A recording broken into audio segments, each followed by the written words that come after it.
Donc, le sujet de la conférence, c'est croyances limitantes, émotions et blocage en maths.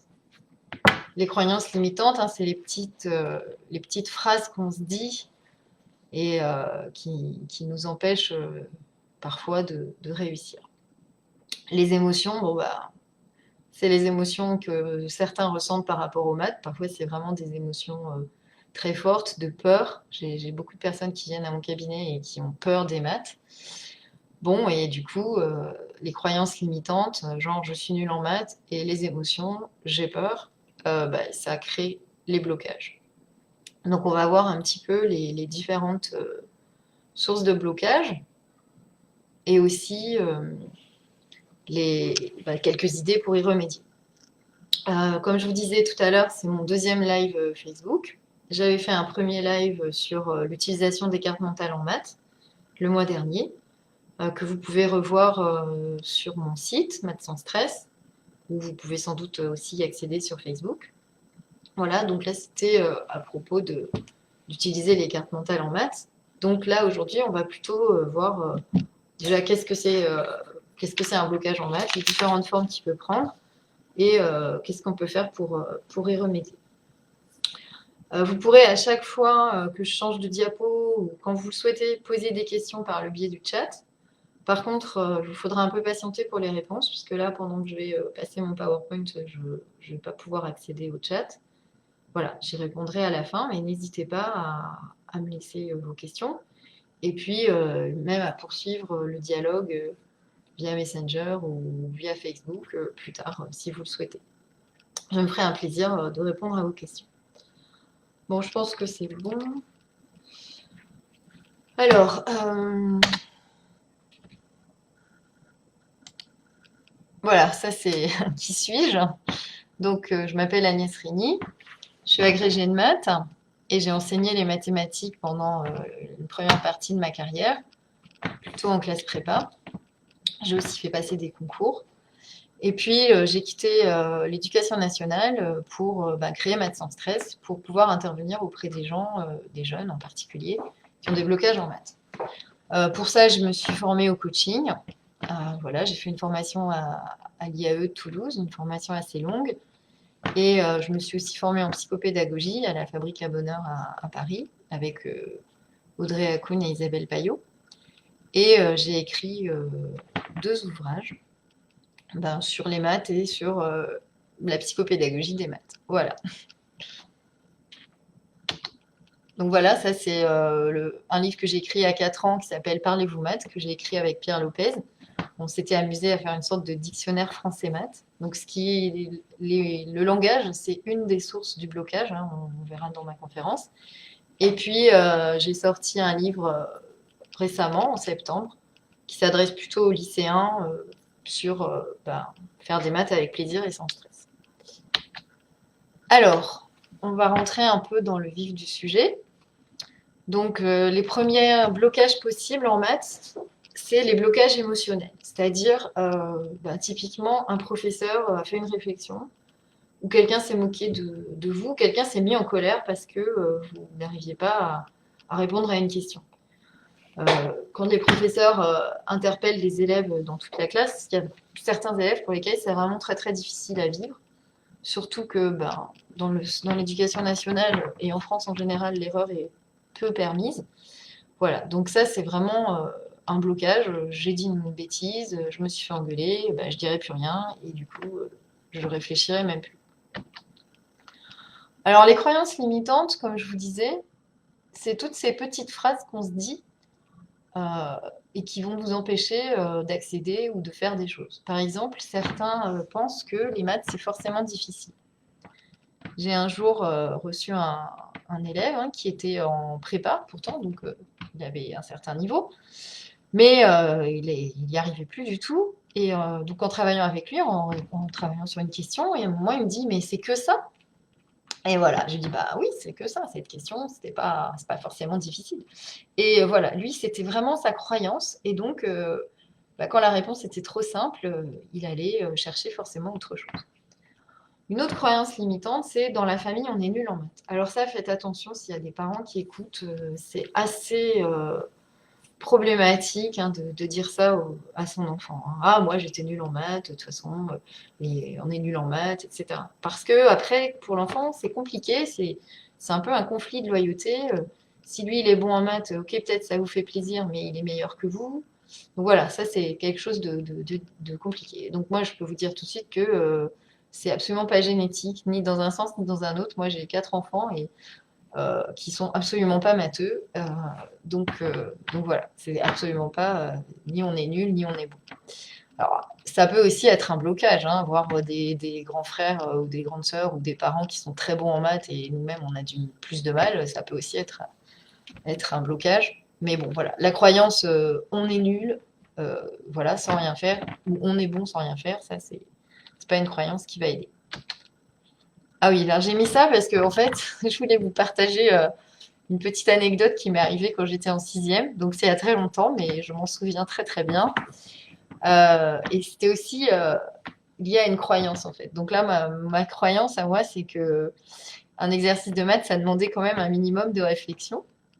Et la prof, donc j'étais en sixième, et la prof, elle pose comme exercice à faire à la maison de dire quand est-ce que les aiguilles de la montre sont parfaitement alignées. Donc comme là, vous voyez à midi, sur la photo, la petite aiguille et la grande aiguille sont alignées. Donc il fallait dire toutes les fois où ça arrivait. Donc moi, alors, je suis rentrée chez moi, j'ai trouvé cet exercice complètement débile parce que bah, pour moi, c'était pas des maths, il fallait juste observer. Donc je me suis dit, bah, c'est pas possible, ça doit pas être ça la réponse, il va falloir faire quelque chose. Et par ailleurs, moi, je trouvais que c'était, enfin, j'aime bien la symétrie, quoi.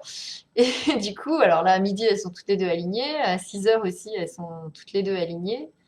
Et bien sûr, après, ça marche pas, hein. Moi, j'avais envie que ça marche pas pour les autres. C'est pas 1h05, 2h10, etc. Moi, j'avais absolument envie que ce soit 1h05, 2h10, 3h15. Je trouvais ça plus joli. Voilà, donc j'ai répondu ça. Et évidemment, tout en sachant que bien sûr, c'était pas ça. Mais vous voyez, il y avait une espèce de complexité. Voilà. Pour moi, la réponse, ça pouvait pas être juste observer. Bon, alors bien sûr, je me suis pas fait engueuler, mais enfin, bon, c'était faux. Alors, d'autres types de blocages, et ça c'est très très fréquent, c'est le manque de sens. Donc le manque de sens, c'est vraiment des questions du type à quoi ça sert le théorème de Pythagore? Alors là, il y a souvent un problème de questions en fait, parce que les élèves, en fait, leur vraie question c'est à quoi ça va me servir moi? Pourquoi on m'apprend ça? En quoi ça va m'aider à être un adulte accompli? Bon, même si ils disent pas en ces termes, ou à quoi ça va m'aider à trouver du boulot? Alors que les réponses qu'on va leur donner, c'est très pratique. Bah tiens, ça sert à faire des angles droits. Bon. Et voilà, ça c'est vraiment une problématique forte. Il faut faire attention quand les élèves posent la question de à quoi ça sert. Ça souvent, hein, bon, je ne dis pas systématiquement, mais ça les intéresse pas de savoir que ça va servir à faire des téléphones, des avions, des bâtiments. Ils veulent savoir à quoi ça leur sert à eux. Donc là, c'est vraiment important de trouver des réponses. D'autres blocages, ben, c'est pourquoi il y a des lettres. Moi, je me rappelle une fois quelqu'un qui m'a dit exactement cette phrase: que viennent faire les lettres en maths? Et donc, du coup, il pouvait absolument pas accéder à tout ce qui était calcul littéral, puisque pour lui, les maths, c'était des nombres. Voilà, ça aussi, c'est une croyance, hein. Les maths, c'est être bon en maths, c'est être bon en calcul mental. Alors là, je vais vous dire tout, enfin, justement, par exemple, moi, je suis typiquement très très mauvaise en calcul mental. Donc, je crois que je vais d'ailleurs même écrire un article là-dessus parce que des fois, c'est un peu handicapant. Bon, bref, ça, c'est un aparté. Alors d'autres problématiques, c'est que ben on leur pose une question, ils mettent la réponse. Par exemple, je sais pas, est-ce que les deux courbes, est-ce que les droites sont parallèles? Voilà, il va répondre oui. Et puis non, c'est pas ça la réponse, puisque en fait, bien sûr, il faut justifier. Donc ça, c'est vraiment important de comprendre quelle est la vraie question. Et puis, bah, justement, des fois, simplement, les élèves, ils comprennent pas la question. Hier, je travaillais avec un jeune garçon qui est en seconde et on lui demandait de calculer l'image de la fonction f, l'image de 2 par f, et voilà, c'était quelque chose qu'il ne comprenait pas, et après on prenait le cours et il ne comprenait pas, image, antécédent, voilà. Donc ça aussi, c'est vraiment le manque de sens. Donc ça, c'est la première chose à regarder. Donc n'hésitez pas, hein, si vous avez des questions ou des remarques ou des partages, hein, à le faire dans le chat. Moi, j'en profiterai tout à l'heure. Voilà, là c'était une illustration du théorème de Pythagore. Donc voilà, ça c'est une façon de construire du sens. Donc le théorème de Pythagore, c'est le théorème qui va dire que dans un triangle rectangle, a carré plus b carré égale c carré. Donc a carré plus b carré égale c carré, hein, les longueurs. Et donc là, on représente un carré. Donc c au carré, hein, c'est l'aire du carré vert. Et du coup, on va retrouver à chaque fois, donc plutôt là, a carré. Donc ça, c'est a carré et b carré. Et on voit donc que le rectangle... Non, pardon, excusez-moi. Le carré vert ici, ça a l'air réuni de ce carré plus ce carré. Donc ça, c'est une illustration géométrique du théorème de Pythagore qui peut, bon, du coup, qui peut être assez sympa. Pourquoi on voit que c'est la même aire? Bah parce que en fait, l'aire en rose, c'est l'aire des rectangles et on retrouve les deux rectangles ici, et les deux triangles ici et les deux triangles ici. Donc en fait, les deux aires en vert sont égales. Voilà, donc souvent, construire du sens, ça va aussi passer par des manipulations géométriques ou avec les doigts ou avec des objets. Voilà, en fait, c'est important de manipuler des objets. Donc il y a bien sûr le blocage qui vient du manque de compréhension d'un concept mathématique. Bon, typiquement les fonctions, hein, comme c'était le cas du jeune homme hier. Et ça commence souvent aux fractions. Voilà, en général, on arrive à peu près à comprendre les nombres, les additions, les opérations. Déjà, les nombres négatifs, ça commence à être plus compliqué parce que les nombres négatifs, c'est difficile, enfin, c'est moins facile de trouver une représentation. Puis alors après, il y a des objets mathématiques comme les fractions, par exemple. Souvent, c'est à cet endroit-là que le blocage va s'installer. Et pour moi, c'est vraiment un problème de temps. C'est-à-dire que le temps scolaire, pour certains, n'est pas suffisant pour s'approprier le concept. Manque de manipulation, manque de représentation mentale. Alors, je ne dis pas que c'est pas du tout fait à l'école, hein, c'est fait un peu, mais pour certains, on a besoin de vraiment beaucoup plus de temps que pour d'autres. Et en plus, bon, dans la manière d'enseigner en France, même si ça évolue, c'est quand même très très théorique. Alors, ça, c'est aussi le livre que j'ai écrit, le premier livre que j'ai écrit avec Pierre, Blocage sur le vocabulaire ou le double sens des mots. Par exemple, un nombre négatif, négatif, c'est pas très agréable hein, comme mot. Hein, on va dire plutôt j'ai une sensation négative, j'ai une émotion négative, enfin voilà, a priori c'est pas agréable. Donc pareil, on parle de nombres complexes. Hein, complexe, c'est à la fois difficile, c'est à la fois j'ai un complexe, je suis moche. Et du coup, quand on vous dit les nombres complexes, on se dit oh là là, ça va être compliqué. Voilà. Ou les nombres négatifs, oh bah dis donc, pas très agréable. Et donc, moi, je pense que vraiment, déjà, d'entrée de jeu, le mot va induire un blocage. Pareil, le mot fraction, par exemple, fraction, ça fait penser à fracture. C'est pas forcément sympathique, ça fait mal quand on se fait une fracture, ou ça peut être aussi séparation. Voilà, séparation, des fois, les enfants, leurs parents se séparent et c'est compliqué. Enfin, c'est vraiment des choses qui vont interférer dans la compréhension des mathématiques. Donc là aussi, c'est important de travailler sur le vocabulaire. Voilà. De comprendre le vocabulaire, de voir les mots en français auxquels ça fait penser, de voir si c'est la même chose en maths, de voir si ça aide à la compréhension, de voir si au contraire ça interfère avec la compréhension des maths. En tout cas, il y a un gros travail à faire sur le vocabulaire et ce travail, il est pratiquement jamais fait. Alors, il y a aussi, ça aussi, c'est vraiment souvent les manques de méthode. C'est-à-dire, en fait, typiquement, alors là, je suis assez sidérée par le nombre d'élèves qui apprennent pas leur cours.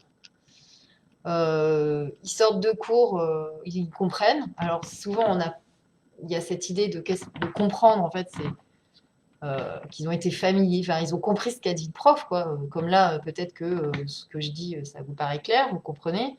Pour autant, vous ne serez pas forcément sans travail supplémentaire euh, dans la possibilité de redire ce que j'ai dit ou de vraiment parler de ce que j'ai dit. Comprendre, c'est pas être familier. Comprendre en maths, c'est vraiment beaucoup plus profond. Et ça, bah voilà, souvent c'est pas fait. Et du coup, il y a aussi, bah, j'ai compris, donc voilà, je sais, donc ils apprennent pas, alors que bah, apprendre c'est un autre travail qui est différent et qui est long et qui demande bah, de l'application. Alors, j'ai barré entraînement, répétition parce que justement, voilà, pas mal de gens bah, ne s'entraînent pas, ne font pas de répétition, hein. Faire du calcul, par exemple, c'est un entraînement qu'il faut faire quotidiennement. Quand on a appris quelque chose, ben, il faut le tester régulièrement parce que sinon on oublie. Donc souvent ça manque. Et puis, en fait, tout simplement, on ne se pose pas de questions. Voilà, donc ça c'est vraiment les méthodes que je travaille particulièrement, euh, qui sont, on va dire, de la psychopédagogie appliquée aux maths. Donc très souvent, les gens ont un blocage juste parce que ils savent pas, ils n'ont pas des bonnes méthodes, ni pour comprendre, ni pour apprendre, ni pour se poser des questions. Alors, une grande question auquel on va répondre rapidement. Est-ce que la bosse des maths, ça existe ou pas? Est-ce qu'on a la bosse des maths ou pas? Bon, moi personnellement, je pense que non, ça n'existe pas parce que tous les bébés ont cette capacité d'aborder le monde de manière scientifique. On dit souvent que le bébé est un scientifique. Le bébé explore avec joie le monde qui l'entoure et il expérimente jusqu'à ce qu'il comprenne. Ça, c'est deux qualités qui sont bah, tout à fait pertinentes en maths. Bon, voilà, un petit bébé qui s'en donne à cœur joie dans les feuilles.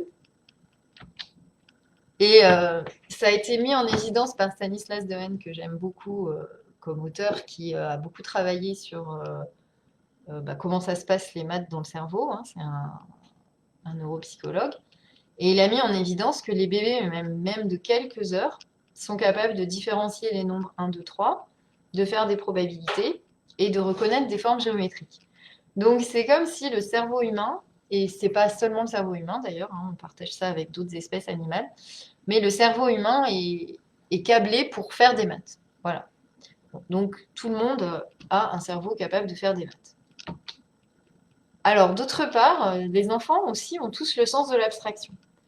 Donc ça, c'est une anecdote hein, que je vais partager avec vous, qui m'est arrivée bah, quand j'ai eu mon premier enfant. Euh, voilà. Regardez toutes ces images. Donc, si on regarde bien, ce sont des images. Enfin, vous voyez tout de suite que c'est des chiens. Je pense que personne s'est posé la question et très très rapidement.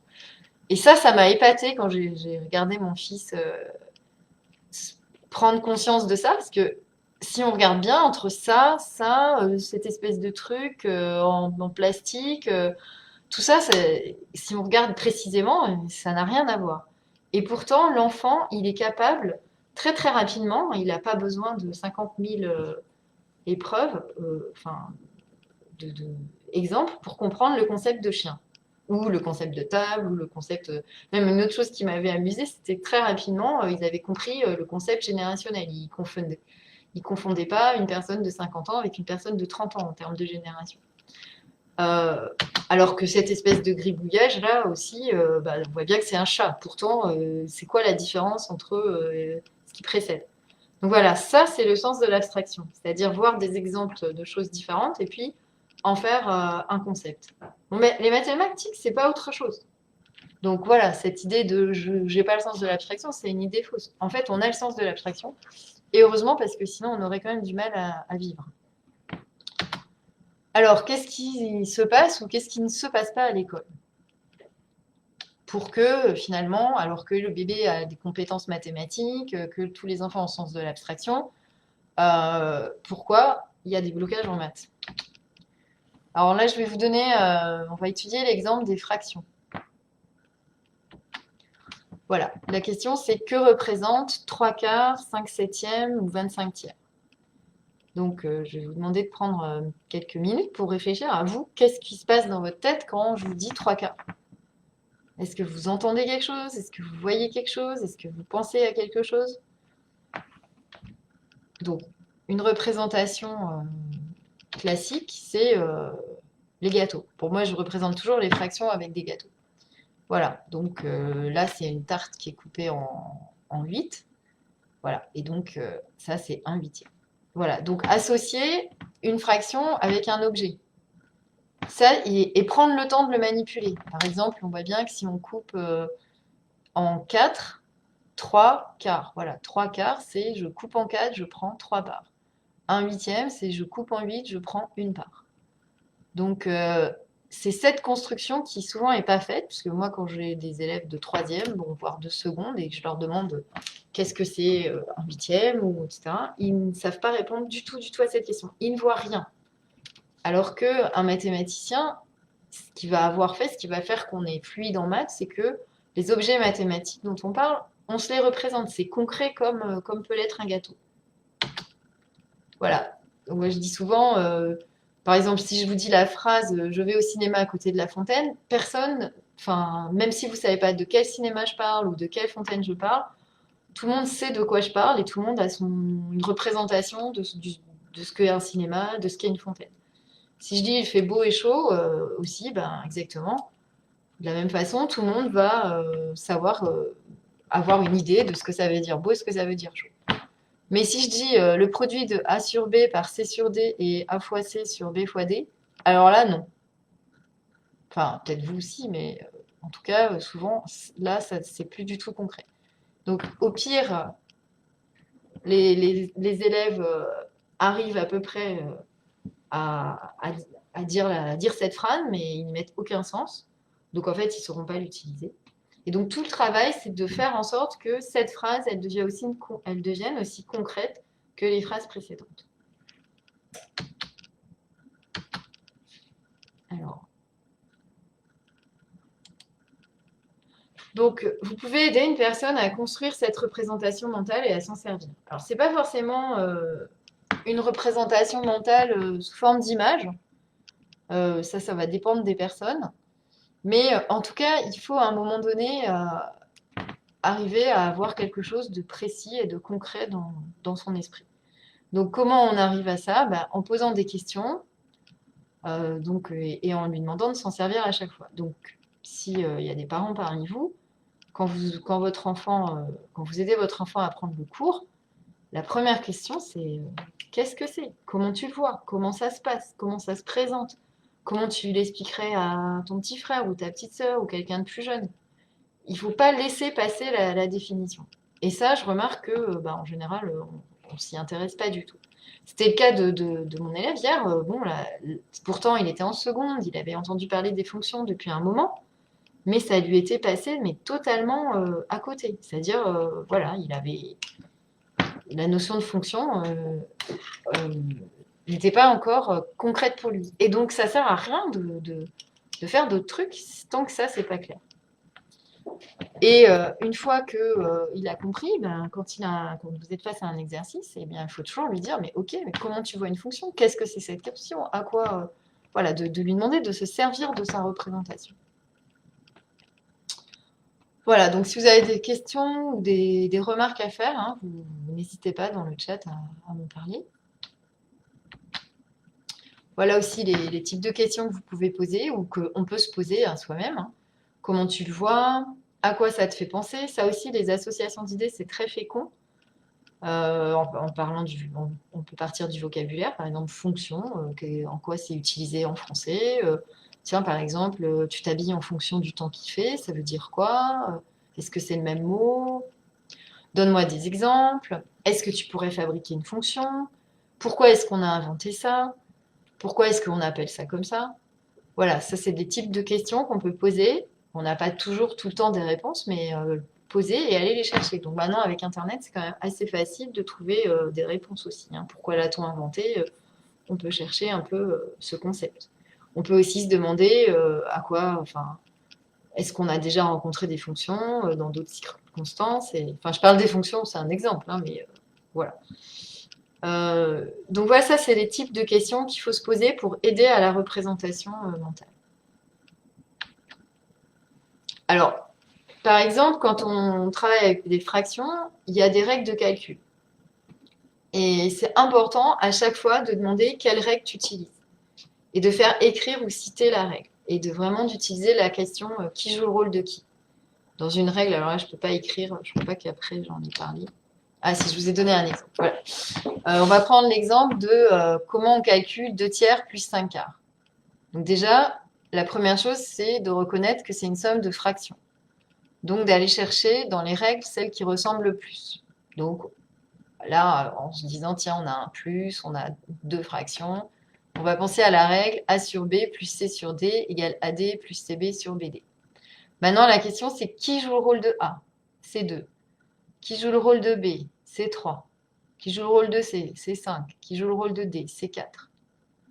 Et donc, après qu'on a identifié ça, et ça, c'est vraiment la question clé, il ne faut pas lâcher cette question. Il ne faut pas le passer, il faut vraiment l'expliciter. Après, c'est appliquer la règle. Donc, dans un premier temps, on ne fait que remplacer. On ne cherche pas à effectuer les calculs. Et après, on effectue les calculs. Voilà. Et c'est ça le. Alors, le blocage, ça peut être je sais pas faire. Moi, j'ai souvent des gens, ils me posent une question, je sais pas. Voilà, il faut les accompagner. Ok, tu as des règles de calcul, donc laquelle ressemble? Et cette question, qui joue le rôle de qui? Et souvent aussi, les gens, ils vont avoir envie ou croire qu'il faut effectuer le calcul directement de tête. Ben non, et au contraire même, il faut laisser quand on fait dans une copie par exemple, au contraire, il faut laisser le calcul non effectué pour que le professeur comprenne quelle formule on utilise. Voilà, ça c'est vraiment comme ça qu'on apprend et qu'on construit sa représentation. Donc forcément, ça prend du temps, hein. Donc on ne peut pas faire 3000 calculs. Il faut en faire, il suffit d'en faire un ou deux régulièrement. Vous voyez, il faudra viser dans le travail, c'est à la fois la régularité, mais pas forcément la quantité. Puisque faire un calcul, ça demande vraiment de la concentration à chaque fois. Et en fait, ce qui est intéressant dans cette question, qui joue le rôle de qui, c'est que c'est la question qu'on pose tout le temps, y compris dans l'utilisation, par exemple, du fameux théorème de Pythagore. On le connaît avec des lettres A, B, C, mais nous, peut-être notre triangle, il s'appelle MNP, donc qui joue le rôle de qui? C'est vraiment la question fondamentale en maths. Donc, c'est important de verbaliser toute la démarche. Et donc, ce que j'expliquais, hein, il vaut mieux faire un calcul comme ça que 3 calculs à l'arrache sans savoir ce qu'on fait. Et il faut répéter, bien sûr, jusqu'à ce que ça devienne fluide.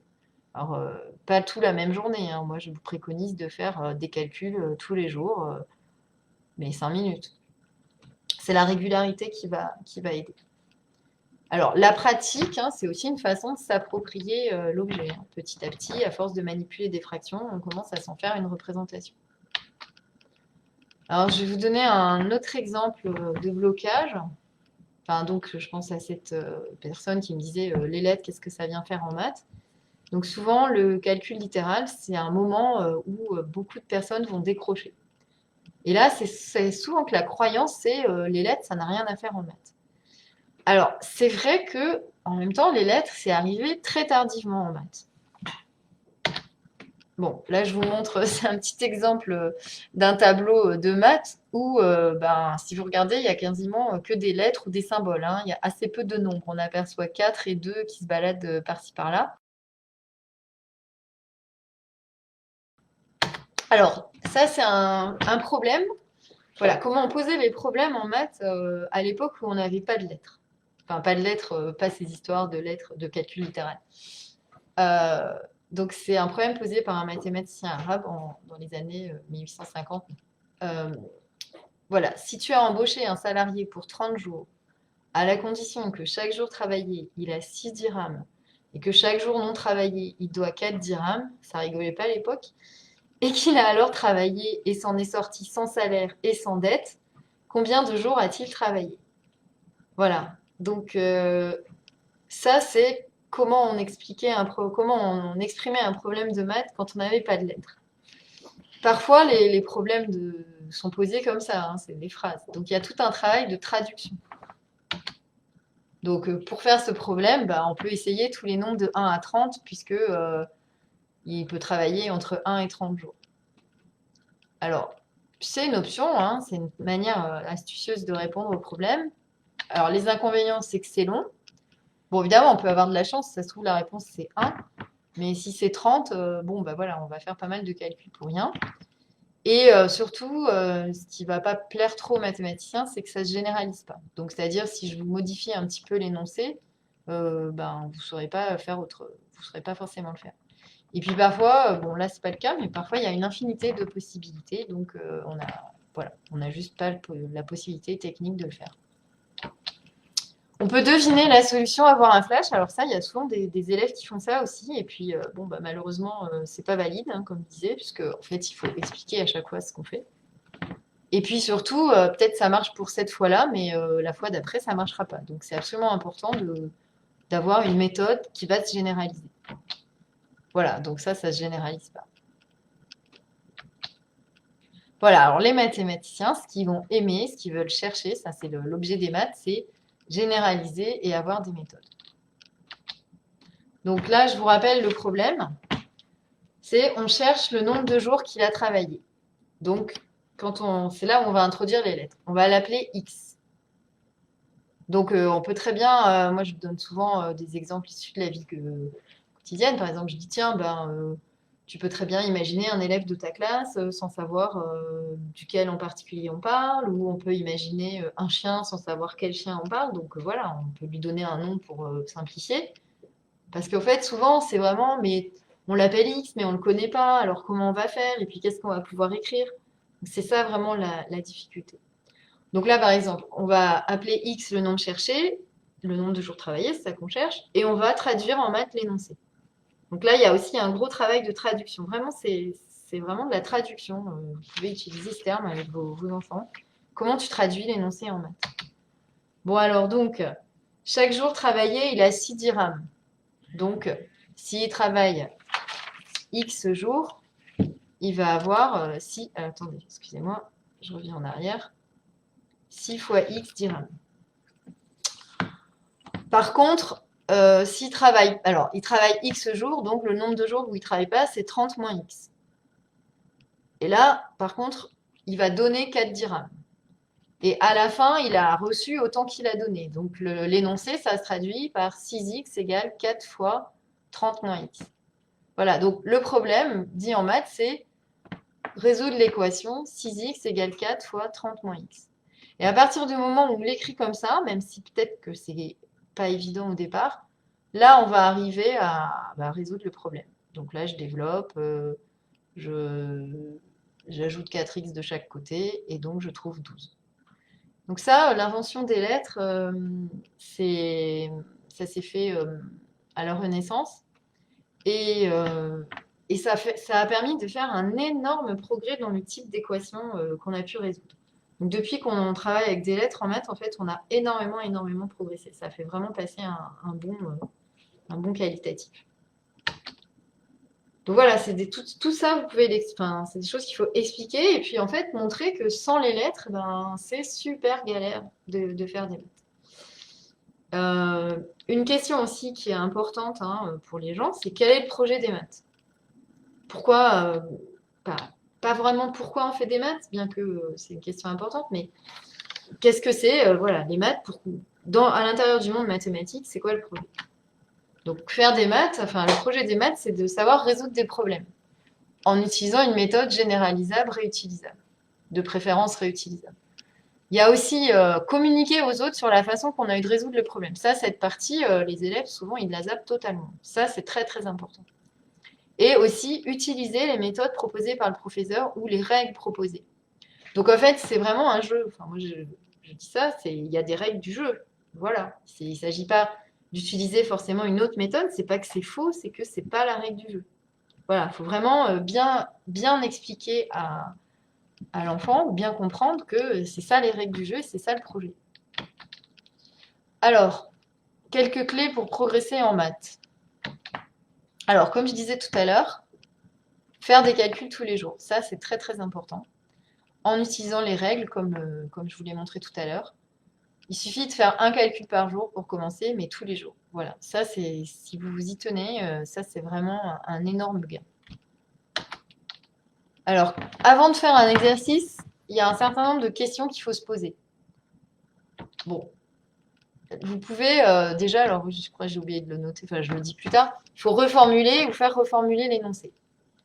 Par exemple, tout à l'heure, l'énoncé, c'était si tu as embauché un salarié pour 30 jours, à la condition que chaque jour travaillé, il a 6 dirhams, etc. Si je reformule ça, c'est, voilà, on cherche combien de jours un salarié a travaillé, sachant qu'il a gagné, il n'a pas gagné d'argent, il ne doit pas d'argent, et puis il y a des conditions pour gagner ou perdre de l'argent. Vous voyez, quelque chose qui va résumer. Demander ou donner des explications sur le vocabulaire. Demander, c'est-à-dire, soit si vous travaillez avec un enfant, vous lui demandez qu'est-ce que c'est que ce mot, etc. Ou sinon, si c'est un travail que vous faites seul, vous donnez vous-même, vous dites, ah ben tiens, vous donnez les explications sur les mots employés. Et pareil, vous cherchez ou vous demandez les définitions. Ensuite, la question, souvent, c'est de se demander qu'est-ce qu'on cherche dans cette question. En général, on cherche quelque chose, et si on cherche quelque chose qui est un nombre, lui donner un nom. Et traduire en mode la question. Voilà, c'est ce qu'on a fait tout à l'heure. Qu'est-ce qu'on cherche? Le nombre de jours travaillés, on l'appelle X, et maintenant, on va traduire en maths l'énoncé. Après, il faut se demander qu'est-ce qu'on va faire. Souvent, hop, les élèves, ils se lancent bille en tête dans un truc, ou au contraire dans rien, en restant bloqués, je ne sais pas faire. Ben voilà, c'est qu'est-ce que je peux utiliser? Voilà, là, on voit qu'on va résoudre une équation. Ben, qu'est-ce que je connais comme équation? Qu'est-ce que je sais résoudre? Comment on fait?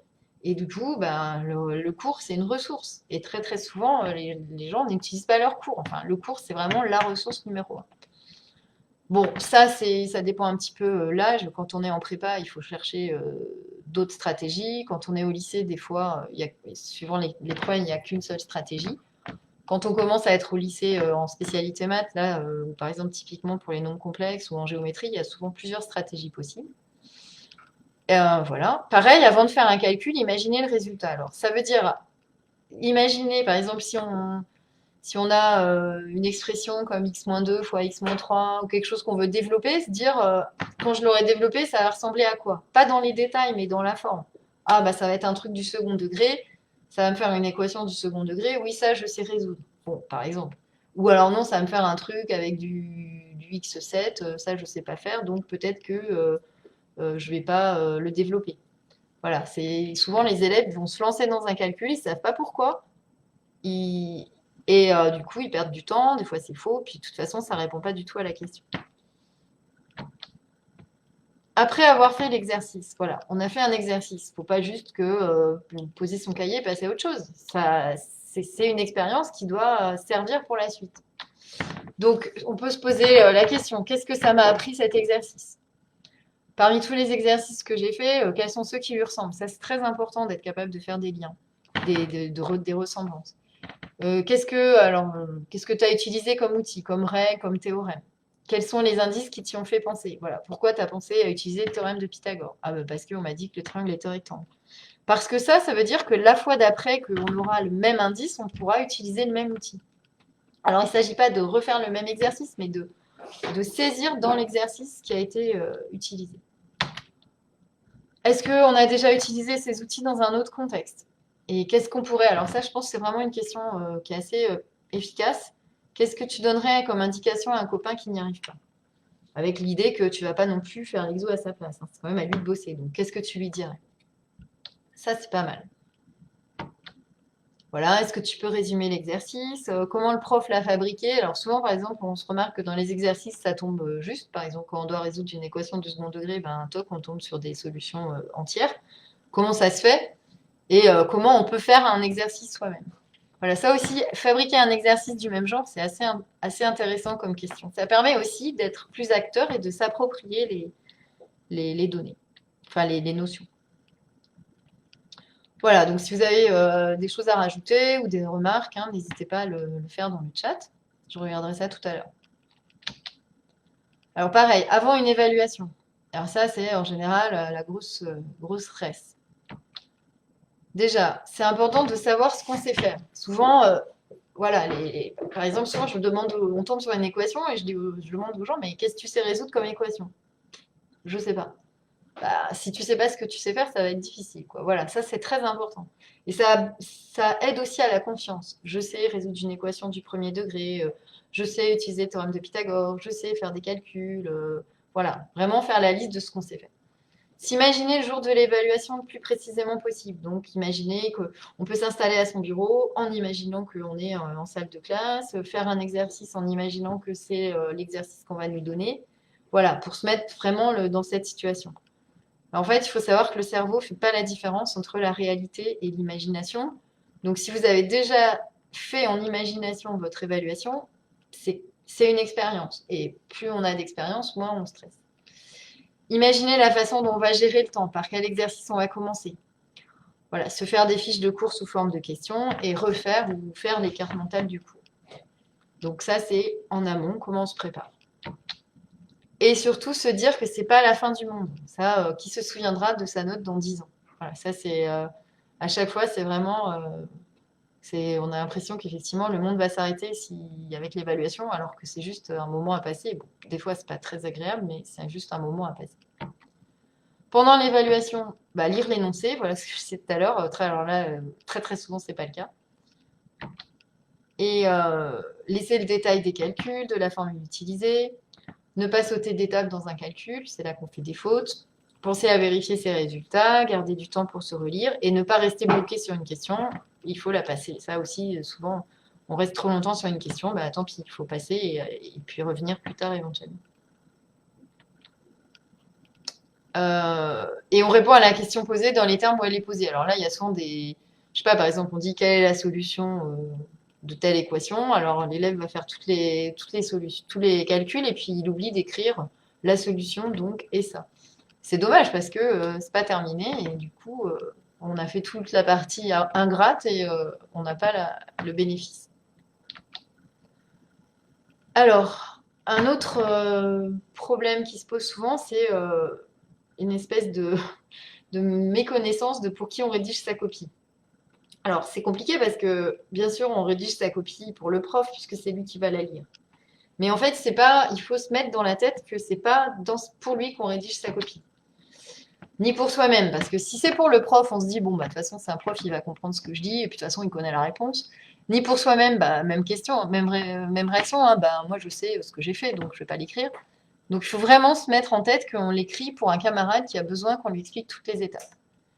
Donc, la réponse, c'est pas oui ou non, c'est pas juste 3, 10, ou etc. Et je sais ce que j'ai fait, c'est vraiment expliquer à quelqu'un qui, alors, pas forcément enfin, quelqu'un qui est, moi je dis souvent quelqu'un qui est un peu pénible et qui va demander pourquoi à chaque fois. Donc ça, c'est pas spécifique aux maths d'ailleurs, hein, c'est vraiment le jeu de tout l'enseignement. On n'écrit pas, on rédige pas sa copie pour la personne qui va lire la copie en fait. Bon, et alors, il y a aussi du travail à faire après l'évaluation, enfin plutôt quand on vous rend la note, la copie. Bah, il faut faire un diagnostic. Alors là, cette étape, elle est tout le temps, enfin très très souvent passée à l'as. Or, c'est là qu'on va progresser. C'est quand on fait face à ces erreurs qu'on progresse. Voilà, donc déjà se dire super, bravo, tu as eu 4 sur 20, c'est génial, tu as déjà eu, enfin pas c'est génial, mais tu as eu 4 points, bravo déjà d'avoir eu 4 points. Et pourquoi qu'est-ce que tu as bien fait? Voilà, et ensuite dire bah ok, maintenant ça tu sais le faire. Donc faire, comme je disais tout à l'heure, faire la liste de ce qu'on sait faire, ben, on peut se faire un petit carnet de ce qu'on sait faire et le mettre dedans. Et puis après, se poser la question de où sont passés les points qui manquent pour avoir 20. Est-ce que c'est parce que tu n'as pas eu assez de temps? Est-ce que c'est parce que tu as manqué de connaissances? Est-ce que c'est des erreurs de calcul? Voilà, essayez vraiment de diagnostiquer. Et comment tu t'y prendras la prochaine fois. D'accord? Une évaluation, c'est une expérience, ça doit faire progresser. Sinon, ça sert à rien. Il faut refaire le devoir dans la semaine et le refaire en allant plus vite. Plus tard, peut-être se dire, tiens, c'était un devoir qui était fait pour être fait en 1 heure, bah, je vais essayer de le faire en une demi-heure. Bon, je crois que je vais m'arrêter là parce que quelle heure il est? Oui, ça fait déjà 3 quarts d'heure que je parle, puisque vous en avez assez. Donc voilà un petit peu ce dont je voulais vous parler. Donc à la fois l'origine des blocages et puis quelques idées pour travailler plus efficacement en maths. Alors je vais revenir sur Facebook. Voilà, donc là je vais prendre un petit peu de temps pour regarder s'il y a des messages. Ah oui, première question, j'ai parlé de mon cabinet, quel est mon métier? Donc moi, mon métier, bah, c'est psychopédagogue, coaching. Je fais du coaching scolaire, mais spécifique pour les blocages en maths. Donc je reçois les gens qui ont des blocages en maths et je leur propose enfin, je les accompagne à mieux se débrouiller en maths en utilisant ben, des compétences de professeur évidemment, mais tous mes outils de psychopédagogue, d'apprendre à apprendre. Je suis un prépé infirmière et j'ai un concours en mars. J'ai des problèmes très simples niveau CM2. J'y arrive pas. Bon, Ben voilà, ben je sais, j'ai pas de logique. Alors voilà, moi je pense que c'est pas vrai, vous avez de la logique, mais il faut peut-être juste comprendre ce qu'on attend de vous. Donc ben écoutez, je vous souhaite le meilleur pour votre prépa. Déjà, ben, il faut vraiment prendre le temps de décortiquer les problèmes. En maths, est-ce le résultat qui compte, la méthodologie ou les deux? Bah, c'est quand même essentiellement la méthodologie, hein. Moi, des fois, j'ai envie de dire, le résultat, on s'en fout, hein. En fait, cette équation, ça va pas changer le monde. Mais par contre, savoir vérifier ces résultats, argumenter, etc. Bon, cela dit, il faut quand même avoir le résultat juste, hein. Mais c'est quand même beaucoup plus la méthodologie. Est-ce que la dyscalculie est un frein? Alors, je ne sais pas exactement ce que c'est la dyscalculie, mais je crois, enfin moi j'ai envie, je vous disais dans la conférence que je suis un peu handicapée en calcul mental et je pense que du coup je suis dyscalculique et néanmoins je suis agrégée de maths. D'ailleurs, je pense que ça va être le titre de mon prochain article. Donc non, c'est pas un frein. Mais, euh, mais voilà, il faut se débrouiller. Enfin, à la limite, plus on fait de maths, moins il y a de calcul, hein. Enfin, moins il y a de calcul de nombres, hein, parce que la dyscalculie, c'est avec les nombres. Donc, je peux vous dire que je suis complètement capable. Par exemple, hier, je devais calculer 500 fois 12. Et ben, en fait, moi, ça me bloque, hein. Il faut que je prenne un papier et que je le fasse.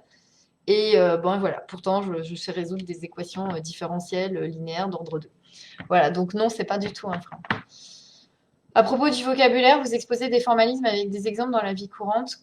Euh, Ben oui, c'est important d'essayer de faire le lien avec la vie courante ou des objets qu'on peut manipuler. Donc typiquement les fractions, on peut utiliser des Legos, on peut utiliser des gâteaux, on peut utiliser des nouilles, on peut utiliser plein de choses. C'est assez intéressant de faire ça.